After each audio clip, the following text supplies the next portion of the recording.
নমস্কার, দেখছেন টিভি9 বাংলা। শুরু করছি বেঙ্গল ব্রেকিং এবং আপনারা জানেন বাছাই করা সমস্ত খবর এই বুলেটিনে থাকে। আপনাদের সঙ্গে স্টুডিও থেকে রয়েছে আমি তন্নিষ্ঠা এবং আমার সঙ্গে রয়েছে শুভজিৎ। একসময় সরকারি বাস চালাতেন, দুর্নীতির রুটে স্টিয়ারিংটা দ্রুত ঘুরিয়ে ফেললেন। অনুব্রত মণ্ডলের ঘনিষ্ঠ টুলু মণ্ডলকে টুল হিসেবে ব্যবহার করে দেউচার নিয়ন্ত্রণ হাতে নেওয়া সেই মিনার মণ্ডলের বাড়িতে পুলিশ হানা দিতেই চিচিং ফাঁ, কেজি কেজি সোনা আর টাকার এভারেস্ট।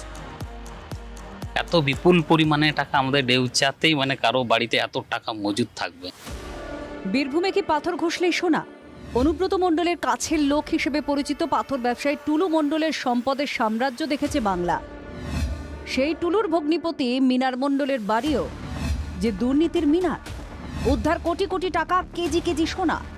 এই যে বাড়ির ছবি দেখতে পাচ্ছ, সে যেখানে টাকা গোনা হচ্ছে সেই কাজ কিন্তু এখনো পর্যন্ত চলছে। পুলিশের উচ্চ পদস্থ যারা আধিকারিক রয়েছে তাদের উপস্থিতিতে সেই টাকা গোনা হচ্ছে। বীরভূমের মোহাম্মদ বাজারের দেউচা বাসস্ট্যান্ডের পাশে এই বাড়িটি মিনার মণ্ডলের। মঙ্গলবার রাতে বীরভূম জেলা পুলিশের বিরাট বাহিনী ঢোকে। বুধবার সকাল পেরিয়ে দুপুর হয়ে বিকেল, বেরোনোর আর নামগন্ধ নেই। নর্থ বেঙ্গল স্টেট ট্রান্সপোর্ট কর্পোরেশনের অধীনে উনি চালক ছিলেন। তারপরে ওইখানে কয়েক বছর কাজ করার পরে যে টুলু মণ্ডল আন্ডারে উনি ডিসিআর গেটে ম্যানেজারি করতেন। তৃণমূল জামানায় অনেক ঢাকঢোল পিটিয়ে দেউচায় কয়লা খনির কথা ঘোষণা করা হয়। তা শুরুর আগেই সেই দেউচায় টাকা সোনার খনির হদিশ। কিভাবে দুর্নীতির মিনার বানালেন মিনার? সূত্রের খবর, একসময় উত্তরবঙ্গ রাষ্ট্রীয় পরিবহন নিগমে বাস চালকের চাকরি করতেন মিনার মণ্ডল।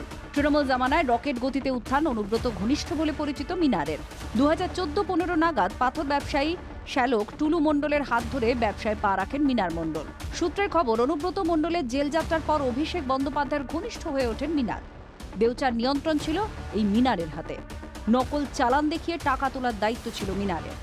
অতি সত্বর এই টাকা বেরিয়ে আসুক, সমস্ত স্তর থেকে বেরিয়ে এসে মানুষের কাজে লাগুক। বুধবার সোশ্যাল মিডিয়ায় দেউচায় পুলিশি অভিযানের প্রসঙ্গ পোস্ট করেন শুভেন্দু অধিকারী। মনে করিয়ে দেন, দুর্নীতির ক্ষেত্রে জিরো টলারেন্স নীতি নিয়েছে রাজ্য। বীরভূমে পাথরে কি করেছেন জানেন? আসল তো যুবরাজ, আসল তো ভানুয়াতু। প্রতিবাদ করেননি? আমার বুকের পাটা ছিল, আমি প্রতিবাদ করেছি। পাথর মাফিয়ার আস্তানা থেকে উদ্ধার কোটি কোটি টাকা, কেজি কেজি সোনা। মিনারের আত্মীয় টুলু মণ্ডলের মেয়ের বিয়েতে কয়েক বছর আগে টাকা উড়েছিল। মুম্বাই থেকে আনা হয় তা বড় শিল্পীদের। দুটি বিষয় জুড়ে ইঙ্গিতপূর্ণ মন্তব্য করেছেন হাসনের তৃণমূল বিধায়ক কাজল শেখ। কে টাকা রেখেছে, কোথা থেকে এলো, কিভাবে এলো, এই টাকার পিছনে কারা কারা যুক্ত আছে, প্রত্যেককে গ্রেফতার করা হোক। বীরভূমে পাথর ঘষলে সোনা, আর পাশের জেলা পূর্ব বর্ধমানের আউশগ্রামে টমেটোর আড়ালে কয়লা পাচার।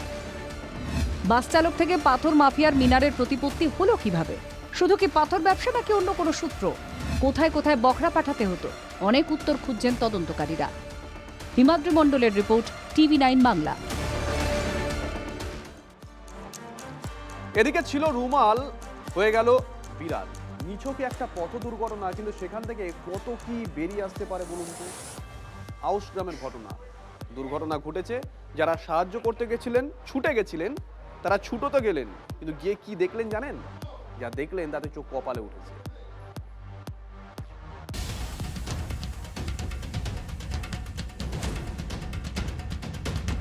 ভয়াবহ দুর্ঘটনা, পথের ধারে পুরো উল্টে পড়ে পিকআপ ভ্যান।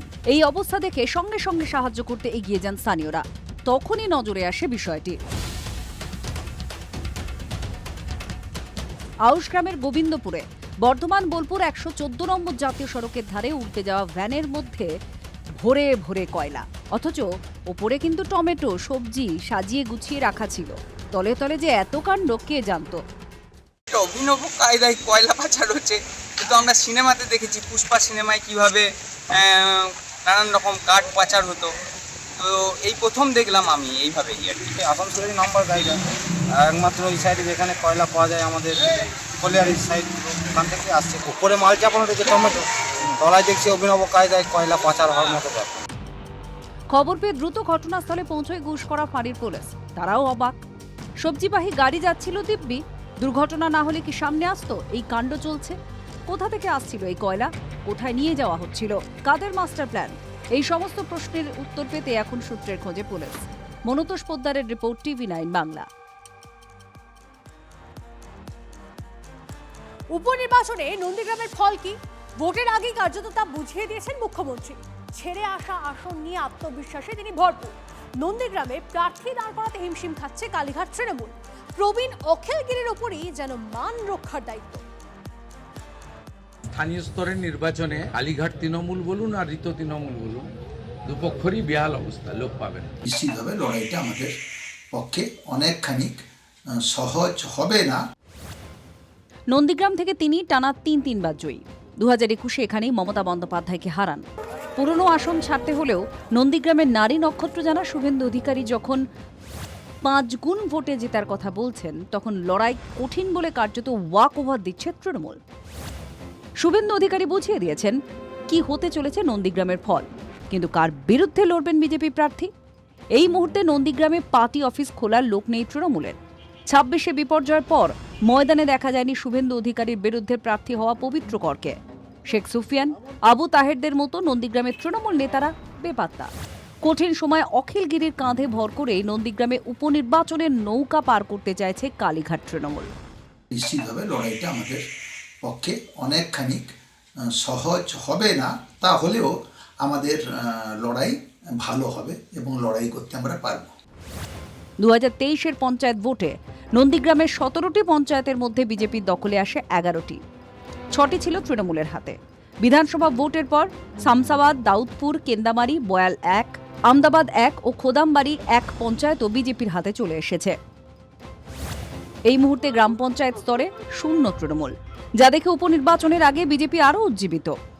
আমি 9700 ভোটে জিতেছিলাম, তো আমার কগুণ বেড়েছে 1996 থেকে 1956 থেকে 5 গুণ। তো এটার সঙ্গে 9700 গুণিত 5 যুক্ত করে, তাহলে যেটা হয় সেটা হবে। তারা প্রার্থী খুঁজে পাবেন কিনা সেটা তাদের ব্যবধান বাড়বে, আশা করি অনেকটাই বাড়বে। নন্দীগ্রামে কালীঘাট তৃণমূল যেটুকু তৎপর, ঋতব্রত তৃণমূলের অস্তিত্বই নেই। তৃণমূলের এই অবস্থায় বামেরা কি শূন্যতা পূরণ করতে পারবে?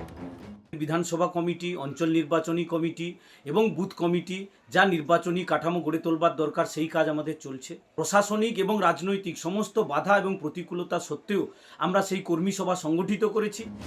এবার নন্দীগ্রামে 9665 ভোটে জেতেন শুভেন্দু। উপনির্বাচনে বিজেপির টার্গেট অন্তত 5 গুণ ভোটে জেতা। এমন একটা পরিস্থিতিতে তৃণমূল কার্যত ঠাঁই হারা নন্দীগ্রামে। এই প্রেক্ষাপটে আদি তৃণমূলের অনেকের প্রশ্ন, দুর্দিনে যারা পাশে, সময় ভালো হলে দল তাদের ভুলে যাবে না তো? কনিষ্ক মাইতির রিপোর্ট, TV9 বাংলা। আর এবার আপনাদেরকে একটা ছবি দেখাবো, বাস্তব ছবি। এর আগের সরকারের ব্যর্থতা, সেই ব্যর্থতা আজকেও বয়ে বেড়াতে হচ্ছে সমাজকে। এই তৃণমূল সরকারের আমলে বারংবার শিক্ষক নিয়োগের দুর্নীতির অভিযোগ উঠেছে। আর তার প্রভাব কোথায় পড়েছে জানেন? বাংলার স্কুলগুলোতে শিক্ষকের সংকট দেখা দিয়েছে। আজকে একটা মহকুমার ছবি আপনাদেরকে দেখাবো, চোখ কপালে উঠবে। দেখুন, একসময় পড়ুয়াদের দৌড়ঝাঁপে গমগম করত স্কুলগুলো, এখন পোড়ো বাড়ি, গরু ছাগলের সংসার। শিক্ষক সংকটে বন্ধ হয়ে গেছে আরামবাগ মহকুমার 8টি জুনিয়র হাই স্কুল। মাস্টার শিক্ষিকা না থাকার জন্য আমাদের কোনো ছাত্রছাত্রী বা ছাত্রী এখানে আর আসেন না। আমাদের বহু দূরে মানে তাদেরকে পড়াতে হয়। মেনলি ব্যাপার হচ্ছে শিক্ষক নেই এখানে। স্কুলের পরিষেবা দেখুন, প্রচুর পরিকাঠামো আছে। মানে 5 পঞ্চম শ্রেণী থেকে 8 পাস পর্যন্ত এখানে স্কুলে আমাদের লেখাপড়া করানো হয়। আমাদের এই স্কুলকে আগের অবস্থায় ফিরিয়ে দেওয়া হোক, যাতে ফের চালু করা হয়। এখন বন্ধ হয়ে পড়ে আছে। বন্যা কবলিত জায়গা, কোনো আমাদের এখানে সব চাষিবাসী মানুষ। আমরা চাইছি, কেন আমাদের আমাদের গ্রামে সমর্থ নেই যে অন্য দামি দামি স্কুলে পড়ানোর মতো। আমরা চাই আমাদের স্কুলটা যাতে চালু হয়। 8টি স্কুলে তালা পড়েছে, আরও বেশ কয়েকটি স্কুল ধুঁকছে। এই যাবে যাবে দশা। স্থানীয়দের অভিযোগ, শিক্ষা নিয়ে এ কেমন ছেলেখেলা করে গেছে তৃণমূল সরকার? শিক্ষক নিয়োগ কেন হয়নি? কেন তাদের ছেলে মেয়েদের পড়াশোনা করতে গিয়ে এভাবে হয়রান হতে হবে? বিগত 15 বছরের তৃণমূল কংগ্রেসের সরকার, তারা কাটমানি ছাড়া কিচ্ছু বোঝে না। শিক্ষা ব্যবস্থাটাকে সম্পূর্ণরূপে ভেঙে ফেলেছিল। আমি শুভেন্দুকে ধন্যবাদ জানাচ্ছি। তিনি ইতিমধ্যেই ঘোষণা করেছেন যে সারা রাজ্যে আবার নতুন করে শিক্ষক নিয়োগ হবে। এই শিক্ষক নিয়োগের মাধ্যমে যে বন্ধ হয়ে যাওয়া জুনিয়র হাই স্কুলগুলো বন্ধ হয়েছিল শিক্ষকের অভাবের জন্য, সেই জুনিয়র হাই স্কুলগুলো আবার নতুন রাজ্য সরকারের আমলে আবার নতুন করে শুরু হবে। নতুন সরকারের আশ্বাসই এখন আশার আলো দেখাচ্ছে মানুষজনকে। তারা অপেক্ষায় কবে আবার এই স্কুলগুলিতে শিক্ষকরা আসবেন, ফের পা পড়বে পড়ুয়াদের। আরামবাগ থেকে তন্ময় বৈরাগীর রিপোর্ট, TV9 বাংলা। জীবনটাই যেন পুতুল খেলা হয়ে দাঁড়িয়েছে। পেট ব্যথা ও বমির সমস্যা নিয়ে ডাক্তার দেখাতে ছুটেছিলেন পুতুল দলুই, কিন্তু ফল কি দাঁড়িয়েছে জানেন? কেটে বাদ দিতে হয়েছে তার ডান হাত। কাঠগড়ায় পশ্চিম মেদিনীপুরের নারাজোল হাসপাতাল। দিনমজুর পরিবার, স্বামী স্ত্রী দুজনে মিলেই মাথার ঘাম পায়ে ফেলে সংসার চালাতেন, কিন্তু এখন ডান হাত কনুই থেকে কেটে বাদ। পুতুল দলুইয়ের জীবন ওলট পালট হয়ে গেছে হাসপাতালে গিয়ে, অথচ তার সমস্যা খুব গুরুতর কিছু ছিল না, পেটে ব্যথা আর বমি। 6 জুলাই রাতে দাসপুরের নারাজোল হাসপাতালে যাওয়ার পর ইঞ্জেকশন দেওয়া হয়, তারপরেই নয়া সমস্যা শুরু। যখন এই ইঞ্জেকশনটা দেয় তখন এই জ্বালা যন্ত্রণা শুরু হয়ে গেছে। শুরু হয়ে যাওয়ার পরে এবারে ডাক্তারবাবুকে বললাম, ডাক্তারবাবু বলল যে ঘরকে যাও, ঘরে যে কমে যাবে। ব্যথা কমেনি, বরং অবনতি হতে থাকে অবস্থার। এরপর মেদিনীপুর এবং শেষে কলকাতার আরজিকর হাসপাতালে নিয়ে ছুটতে হয়। করে ডাক্তাররা সব রিপোর্ট করে দেখে বলল ইনফেকশন হয়ে গেছে ওইখানে, আর তো কিছু করার নেই, বলছে ইনির হাতে কেটে ফেলা হবে। চরম আর্থিক সংকট তো আছেই, এই পরিবার মানসিকভাবেও পুরোপুরি বিপর্যস্ত। আমরা বারবার করে জিজ্ঞাসা করি ডাক্তারবাবু আর আমি কী থেকে হয়েছে, না বলছে ওইটা ইঞ্জেকশন কারণের থেকেই ঘটেছে। বলছে হয় সিরাতে অন্য সিরাতে গেঁথে দিয়েছে, নাহলে যে কোনো একটা বিষাক করার মতন ইঞ্জেকশনও ঘটেছে। সিরাটাকে পুরো নাকি ব্লক করে দিয়েছে, মানে চলাচল আমি তো হাতে যে ই করবো, 5টা করে হাতের ইটাই করতে পারছি না।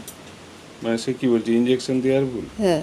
গন্ডগোলটা ঠিক কোথায় হলো? এদের কুড়ে কুড়ে খাচ্ছে এই প্রশ্নটাই। নারাজোল গ্রামীণ হাসপাতালে কর্তব্যরত চিকিৎসক 3টে ইঞ্জেকশন লিখেছিলেন। ওই ইঞ্জেকশন দিতে গিয়েই কি কোথাও গোলমাল হয়? ভুল কোনো ওষুধ দিয়েছিলেন কি নার্স, নাকি রোগীর অন্য কোনো শারীরিক জটিলতা থেকে সমস্যা দেখা দেয়? ইঞ্জেকশন দেওয়ার পর থেকে যন্ত্রণার কথা বলা হলেও কেন গুরুত্ব দেয়নি হাসপাতাল? ঘটনার দিন কেন রোগীকে ব্যথা নিয়েই বাড়ি চলে যেতে বলা হয়? যদি কোনো ধরনের গাফিলতি হয় স্বাস্থ্য দপ্তর যথাযথ ইনকোয়ারি করুক এবং যদি দোষী কেউ থাকে তার শাস্তির ব্যবস্থা হোক, এটুকুই।